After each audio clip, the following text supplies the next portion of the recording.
agonistas o antagonistas adrenérgicos.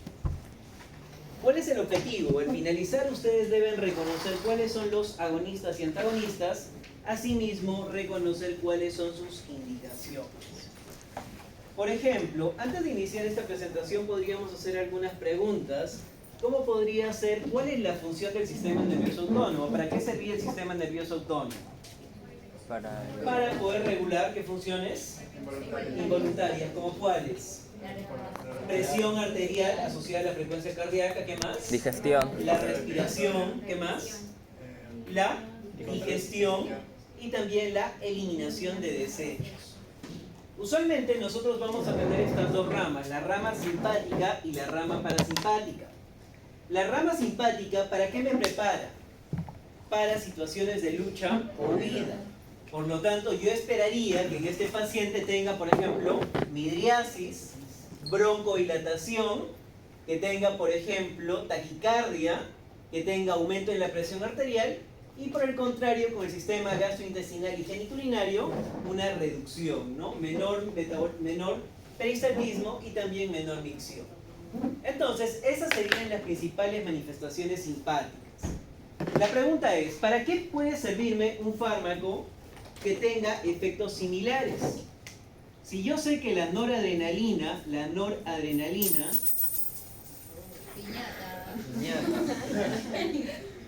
si yo sé que la noradrenalina es el neurotransmisor por excelencia del sistema simpático, y yo sé que normalmente este va a actuar en receptores alfa o beta adrenérgicos, ¿para qué me podría servir un agonista? ¿Qué es lo que es un agonista? Un agonista va a mimetizar los mismos efectos.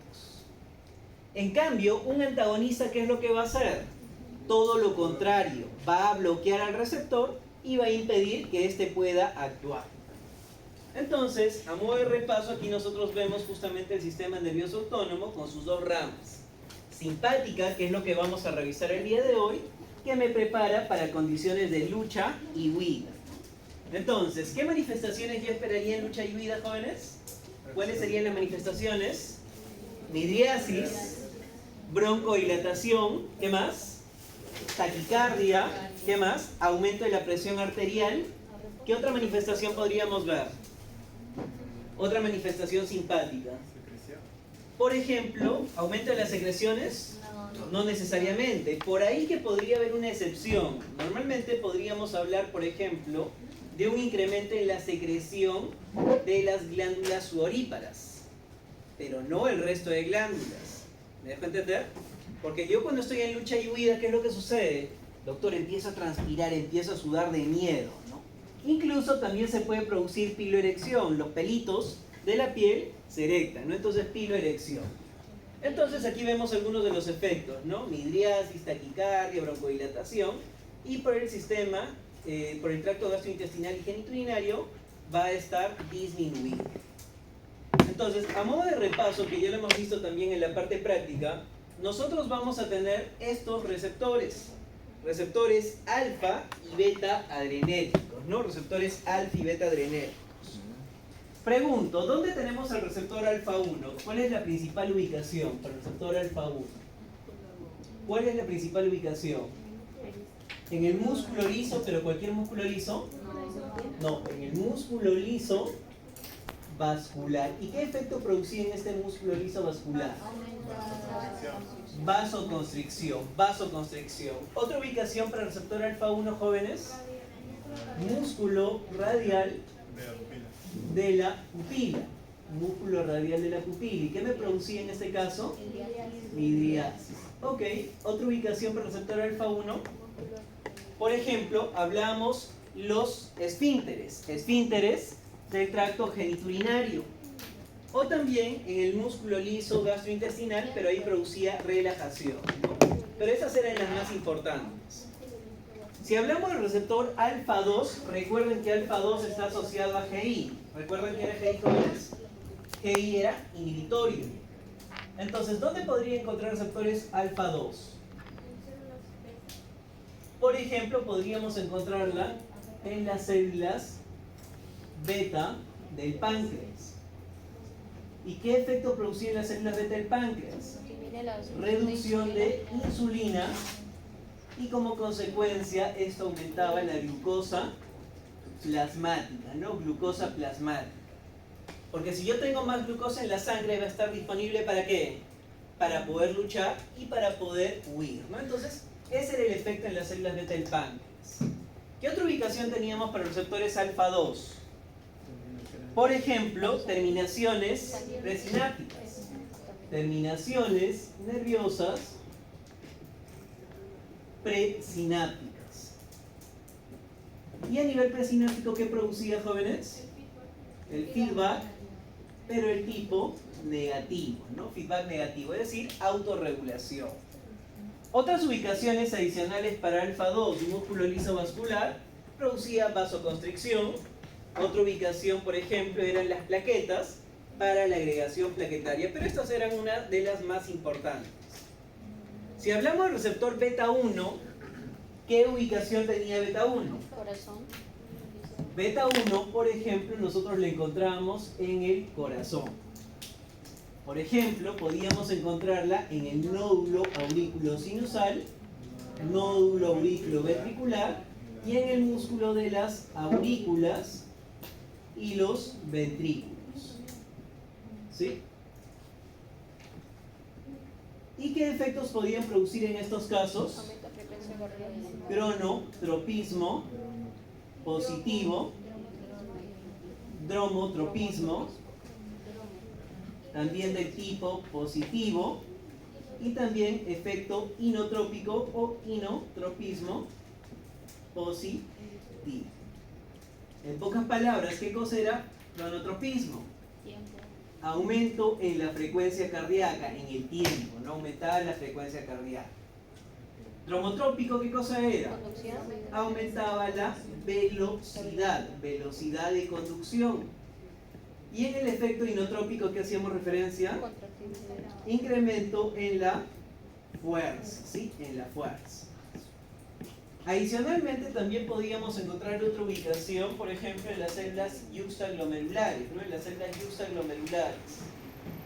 Y en el caso de las células yuxtaglomerulares, jóvenes, por ejemplo, ¿sí? Las células yuxtaglomerulares promovían la liberación de renina, el cual aumentaba la presión arterial, ¿no? Entonces, esas eran las principales ubicaciones de beta 1. ¿Dónde encontrábamos beta 2? Todos los músculos lisos, absolutamente en todos los músculos lisos. ¿Y qué efecto producía en todos los músculos lisos? Relajación. Recuerden, por ejemplo, músculo liso bronquial, relajación, ¿no? Provocaba la relajación. ¿Qué otra ubicación teníamos para el receptor beta 2? Terminaciones nerviosas, también a nivel presináptico. Pero en este caso, ¿qué efecto producían? Feedback de tipo positivo, ¿no? Retroalimentación positiva. Entonces, habíamos visto este gráfico en el cual nosotros veíamos justamente la actividad de alfa 2 y beta 2 a nivel presináptico. Mientras que alfa 2 impedía liberación de mayores cantidades de norepinefrina con un mecanismo de autorregulación, ¿qué hacía beta 2? Promovía una mayor liberación para generar un mayor efecto simpático, ¿no? Entonces, eso es lo que nosotros veíamos. Y finalmente, ¿cuál sería la ubicación de los receptores beta 3, jóvenes? ¿Dónde encontrábamos beta 3 principalmente? Beta 3, por ejemplo, lo encontrábamos en los adipocitos. Aunque también se encuentra en músculo liso, ¿sí? Aunque también se encuentra en músculo liso de vejiga, ¿no? Músculo liso de vejiga. Pero esa es la principal ubicación. Entonces, jóvenes, si nosotros ya entendemos este concepto de lo que son los receptores y su ubicación, ahora sí podríamos hablar de un agonista adrenérgico. Señorita, tranquila, tranquila, no se emocione. Vamos a hablar de los agonistas adrenérgicos. Yo sé que se emociona, lucha y huida. Entonces, sí. Entonces, empezamos con los agonistas adrenérgicos. ¿Qué agonistas adrenérgicos podemos encontrar? Por ejemplo, podríamos hablar de lo que nuestro cuerpo produce. Nuestro cuerpo produce noradrenalina. Ya hemos visto cuáles son sus efectos.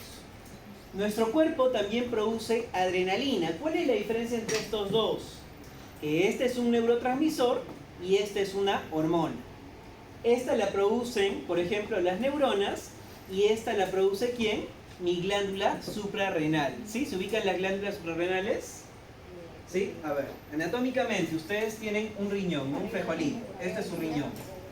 Y esta glándula que se encuentra aquí por encima de los riñones es la glándula suprarrenal, ¿no? Entonces, esta glándula en la parte medular produce adrenalina.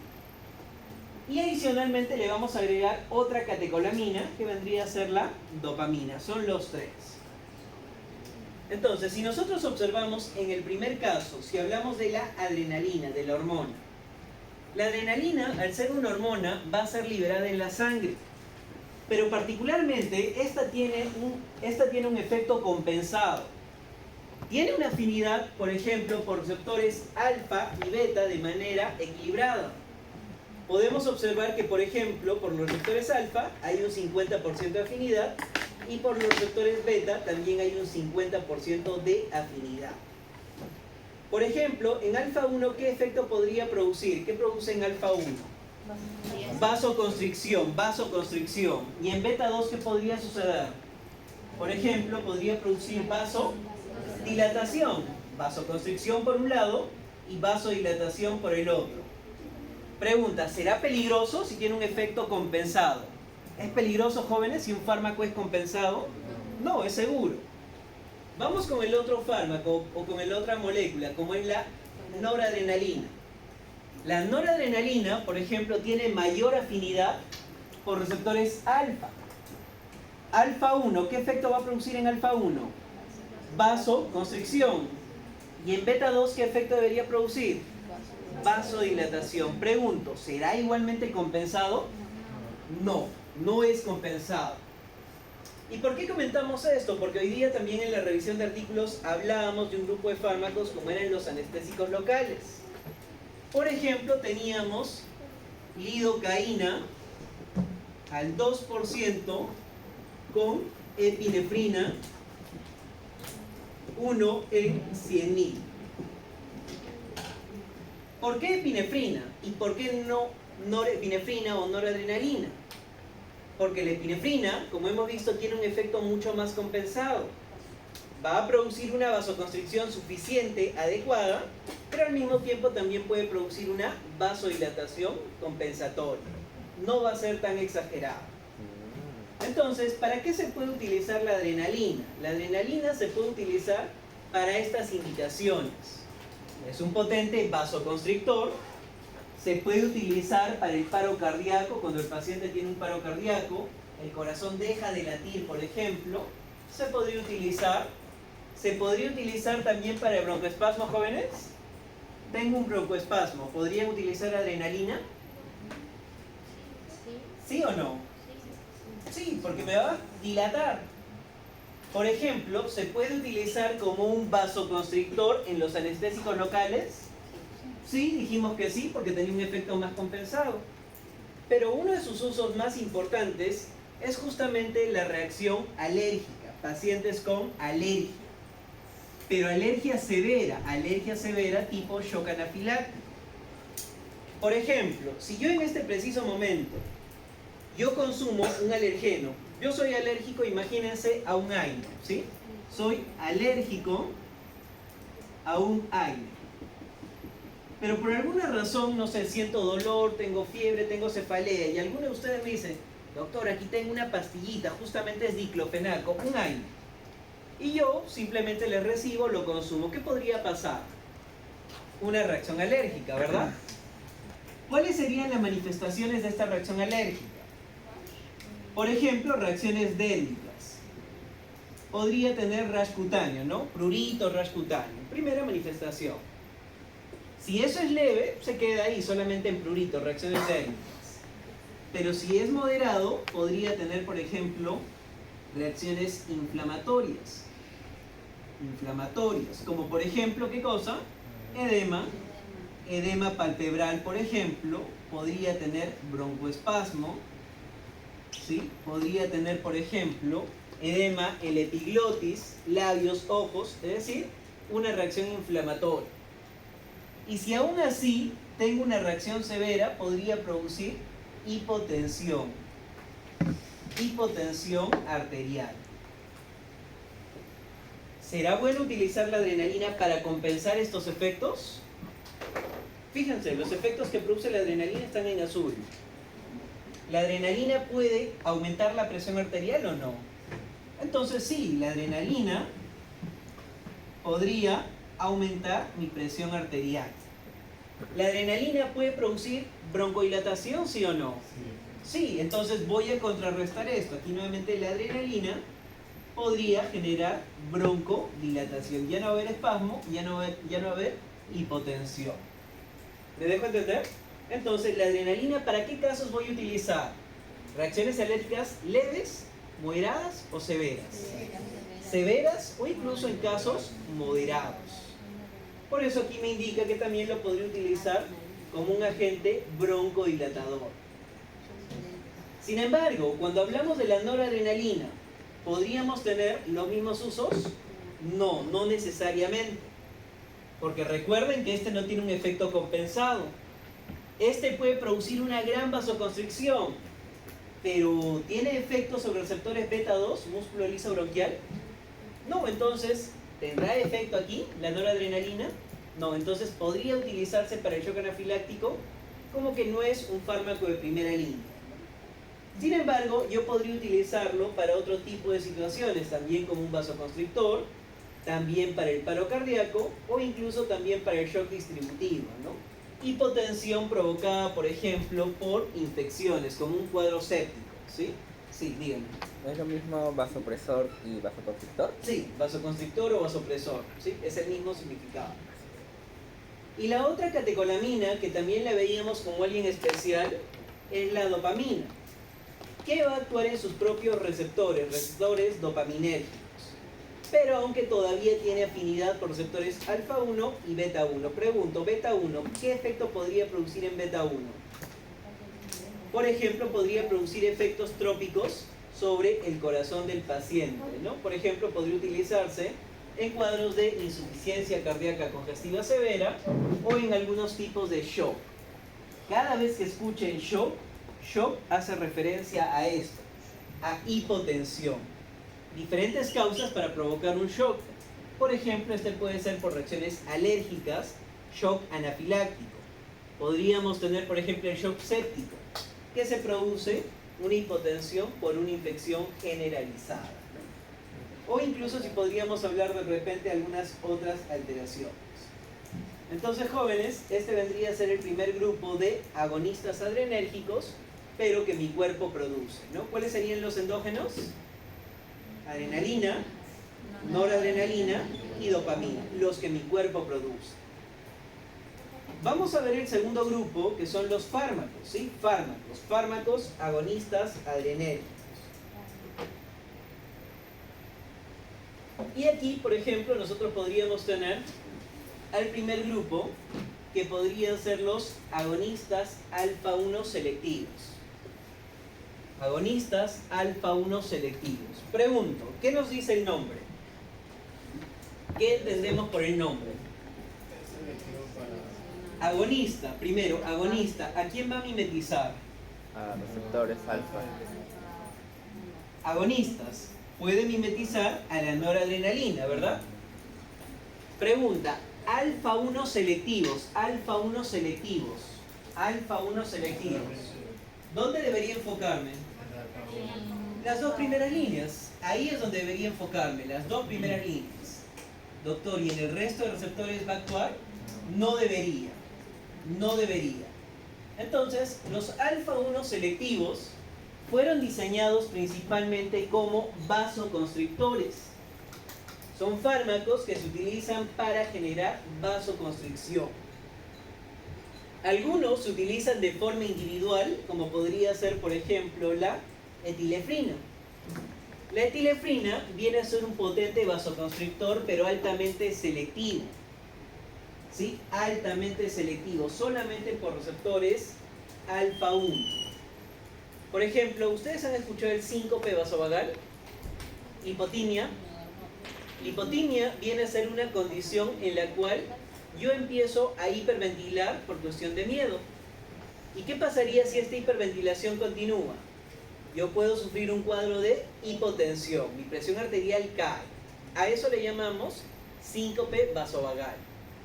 Entonces la etilefrina puede ser un agonista alfa 1 selectivo que va a ser un potente vasoconstrictor. Es muy útil para cuadros de hipotensión como el síncope vasovagal.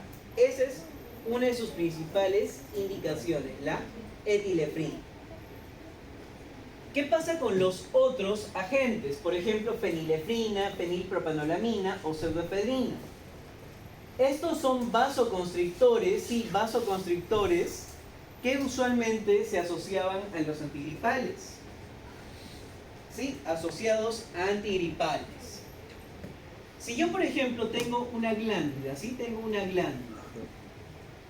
Esta glándula podría ser una glándula nasal, ¿verdad? Que secreta moco. Esta glándula, para que pueda producir moco, requiere de irrigación. Si yo utilizo un vasoconstrictor, jóvenes, ¿habrá la misma cantidad de secreción de moco? No, ¿verdad? Entonces, este vasoconstrictor genera esto, vasoconstricción, y puede reducir la secreción, ¿sí? La secreción de moco, mucosidades. Entonces, esta era su finalidad. La fenilefrina, fenilpropanolamina o la pseudoefedrina eran vasoconstrictores presentes en los antigripales. Lamentablemente, ¿qué pasó con estos? Que no eran tan selectivos, sobre todo el último, la pseudoefedrina, porque podía producir taquicardia. Sin embargo, la fenilefrina todavía se utiliza.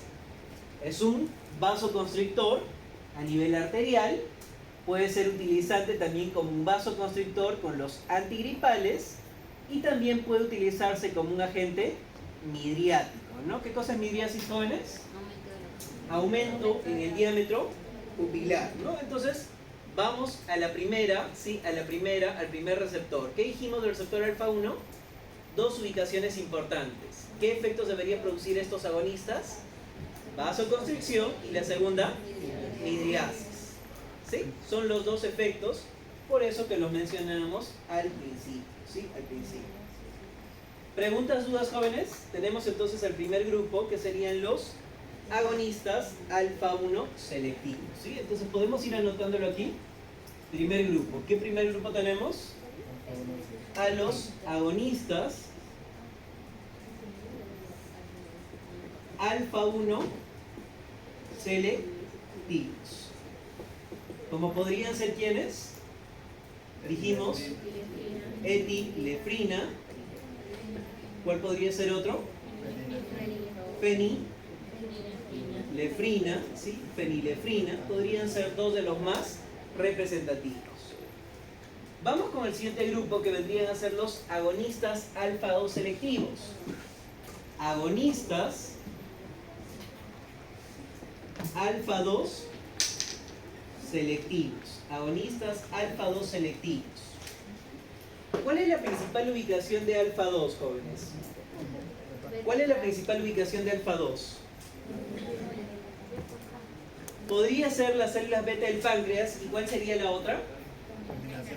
Terminaciones nerviosas postsinápticas. Terminaciones nerviosas postsinápticas. Entonces, aquí está justamente nuestro receptor alfa 2, terminaciones nerviosas postsinápticas. Pregunta, ¿qué pasaría si yo estimulo este receptor? Si yo estimulo este receptor, ¿voy a tener norepinefrina o ya no? Ya no, ¿verdad? Entonces, para eso se utiliza este grupo de fármacos. Por ejemplo, aquí nosotros podríamos ver a la clonidina, metildopa, guanfacina, guanabens. Nos enfocamos en los dos primeros. Clonidina. Y la otra, ¿cuál sería? Metildopa. ¿Para qué se utiliza la clonidina? Por ejemplo, la clonidina es un fármaco, ¿sí? Es un fármaco que va a ser utilizado para el tratamiento de la hipertensión arterial. ¿Sí? Va a ser un fármaco que se utiliza también como un coadyuvante en la anestesia general. ¿Sí? Jóvenes, los de atrás, ¿están cómodos?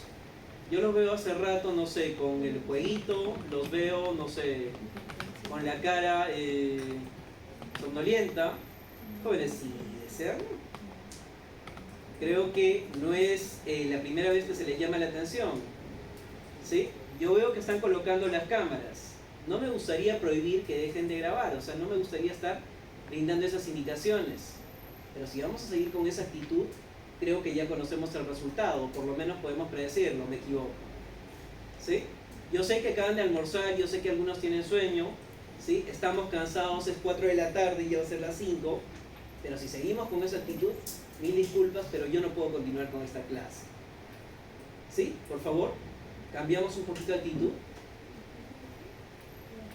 ¿Sí, jóvenes? Ok.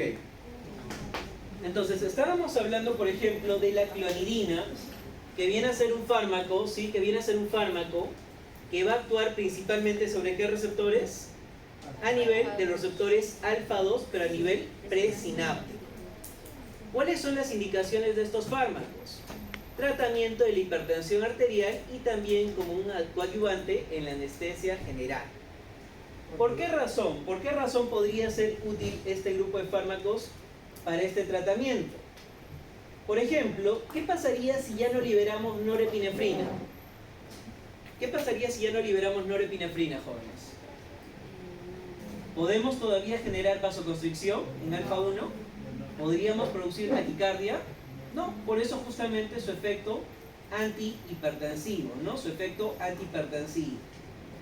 Pero no solamente va a tener ese efecto, porque por ejemplo la clonidina también puede reducir la liberación de otros neurotransmisores, por lo que podría generar también un efecto sedante, ¿sí? Un efecto sedante.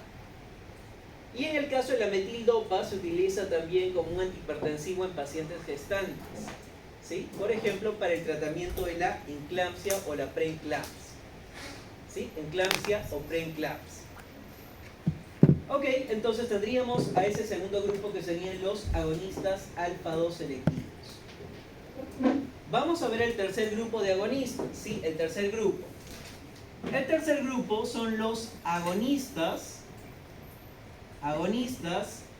beta 2 selectivos. Agonistas beta 2 selectivos, ¿sí? Agonistas beta 2 que van a ser selectivos. Y aquí, por ejemplo, nosotros tenemos algunos agentes. Uno de ellos podría ser, por ejemplo, el salbutamol, ¿sí? ¿Conocemos para qué se utiliza el salbutamol, jóvenes? Para el tratamiento del asma. ¿Por qué para el tratamiento del asma? Tengo el salbutamol, va a ir de manera selectiva a beta 2. ¿Qué me va a producir? Relajación del músculo lisobronquial. Entonces, genera una mejor capacidad respiratoria, ¿no? Mejora la respiración. En algunos países este salbutamol también lo encuentran como albuterol. En este caso el salbutamol es un agonista beta 2 de acción corta. ¿Qué significa que sea de acción corta? Que su efecto va a durar poco. En cambio tenemos a los otros dos, por ejemplo, fenoterol, salmeterol, ¿sí? Podríamos tener aquí al salbutamol primero. Podríamos tener también al fenoterol, al salmeterol, o también podríamos tener al formoterol. Estos tres, que son fenoterol, salmeterol o formoterol, son de acción prolongada, ¿sí? Son de acción prolongada. Entonces, ¿para qué se utiliza este grupo de fármacos? Salbutamol, fenoterol, salmeterol o el mismo formoterol. Para el tratamiento del asma, ¿sí? Tratamiento del asma. Y aquí, por ejemplo, podríamos tener algunas características, ¿no? Salbutamol, ¿para qué se utiliza? Para generar broncodilatación. Pregunta, ¿debería actuar en otros receptores, jóvenes? No debería, solamente debería generar broncodilatación. Pero ¿cuántas aplicaciones normalmente se utilizan? ¿Alguno de ustedes es asmático aquí en este grupo? ¿Ninguno? Pero sí se han dado cuenta de que viene en un inhalador, señorita. ¿Algún efecto adverso del salbutamol de repente? ¿Por qué? Si se supone que debería actuar solamente en beta 2, ¿por qué ¿qué efecto adverso le producía, por ejemplo, el salbutamol? Yo sufría asma cuando me puse toda roja y me salieron... Ok, de repente reacciones alérgicas, pero también, como dice su compañera, produce taquicardia. Puede producir incluso fasciculaciones, temblores. ¿Pero por qué razón? ¿Por qué razón? Si se supone que solamente debería actuar aquí en beta 2, ¿por qué está actuando en beta 1? Porque pierde selectividad con altas concentraciones. Entonces, normalmente esto se debería utilizar entre 1 a 2 aplicaciones, entre 1 a 2 puff. Pero en casos agudos a veces se administra un poquito más y podría perder selectividad. Pero recuerden que el salbutamol es de acción corta y se utiliza para las crisis asmáticas, ¿no? Crisis asmáticas. En cambio, los otros, fenoterol, salmeterol o formoterol, usualmente esos se utilizan ¿para qué? Usualmente para el tratamiento prolongado, para el tratamiento del asma, pero ya en condiciones crónicas, ¿no? Asma moderado, severo usualmente. O incluso también este se podría utilizar para las nebulizaciones, ¿no? Entonces, ¿para qué se utilizan los agonistas beta 2 jóvenes? Tratamiento del asma. Y hay uno que realmente no lo comentamos, pero vendría a ser la ritodrina, ¿sí? Ritodrina, que puede generar un efecto tocolítico. ¿Qué quiere decir? Va a realizar un efecto relajante en el músculo liso uterino, ¿no? Va a evitar el parto prematuro, pero eso es una indicación médica. De las que nosotros deberíamos recordar son principalmente salbutamol y los otros de acción prolongada como fenoterol, salmeterol y formoterol, ¿no? Son esos fármacos. Ok, jóvenes, entonces, preguntas, dudas sobre los agonistas. ¿Sí? ¿Entendemos bien a estos agonistas? ¿Queda claro? ¿Sí? Ok, entonces vamos a ver rápidamente al otro grupo que vendrían a ser los antagonistas, ¿sí? Los antagonistas. ¿Qué efectos yo esperaría de un antagonista? Todo lo contrario, todo lo contrario. Si normalmente yo tenía un agonista alfa 1 que me producía taquicardia o vasoconstricción, perdón, ¿para qué me va a servir un antagonista? Para poder reducir la presión arterial, para generar vasodilatación. Si por ejemplo yo puedo utilizar la adrenalina y la adrenalina me producía taquicardia, ¿qué puede pasar si yo utilizo un antagonista? Va a generar bradicardia, todos los efectos contrarios. Entonces veamos aquí algunos antagonistas. Por ejemplo, uno de estos antagonistas, ¿sí? Uno de estos antagonistas podrían ser los antagonistas alfa 1 selectivos. Antagonistas alfa 1 selectivos. Antagonistas alfa 1 selectivos. Por ejemplo, aquí podríamos encontrar a estos fármacos como prazosina o de repente la terazocina. ¿Sí? Terazocina. Entonces tenemos a la prazosina y a la terazocina, doxazocina. ¿Para qué se pueden utilizar estos fármacos? Estos fármacos inicialmente se utilizaban como antihipertensivos porque producían todo lo contrario, vasoconstricción, vasodilatación, y esto conllevaba a una disminución de la presión arterial. Pero posteriormente se observó de que estos fármacos también podían ser muy útiles para la hiperplasia prostática benigna. Hiperplasia prostática benigna, doctor, pero no está esa condición en la lista. ¿Se acuerdan que aquí hablábamos de algunos ejemplos o casos adicionales, como por ejemplo los esfínteres? ¿Sí? Los esfínteres. Entonces, ahí es donde pueden generar un efecto contrario. La adrenalina produce contracción de los esfínteres. ¿Qué va a producir un antagonista? Relajación de esfínteres. Y esto conduce a la micción, tratamiento de la hiperplasia prostática benigna. Los pacientes con hiperplasia prostática benigna tienen dificultad para miccionar. Entonces, principalmente para eso se utiliza actualmente. Y antihipertensivo, ya no, porque como hemos visto en el seminario, hay nuevos fármacos mucho más útiles, ¿no? Fármacos mucho más útiles. Vamos con el otro grupo que vendrían a ser los antagonistas. Antagonistas alfa 2 selectivos. Por ejemplo, en este caso nosotros tenemos a un fármaco que vendría a ser la yoindina. Este fármaco usualmente fue utilizado para el tratamiento de la disfunción eréctil. Actualmente ya no se utiliza porque imagínense que este fármaco podría provocar, por ejemplo, todo lo contrario. Normalmente, alfa 2, ¿cuál era la principal ubicación? Presináptico, impedir que se libere norepinefrina.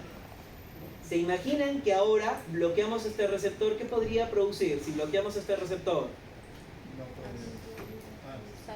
Si estamos bloqueando esta ruta, estamos bloqueando la inhibición, va a promover una mayor liberación de norepinefrina. Entonces, eso es lo que producía la yoindina, aumentaba la liberación de norepinefrina, por lo que podía producir taquicardia, vasoconstricción mucho más intensa. Entonces, por esos motivos fue retirado del mercado, ¿no? Usualmente, en un principio se utilizaba para generar vasodilatación, pero es un fármaco que ya no se utiliza, ¿sí? Entonces tendríamos como segundo grupo a los antagonistas alfa 2 selectivos. Y finalmente, jóvenes, vamos a ver a los antagonistas beta, ¿sí? Antagonistas beta. Y aquí tenemos dos antagonistas beta. Antagonista beta no selectivo o antagonista beta 1 selectivo, o llamados también cardioselectivo. ¿Por qué cardioselectivo?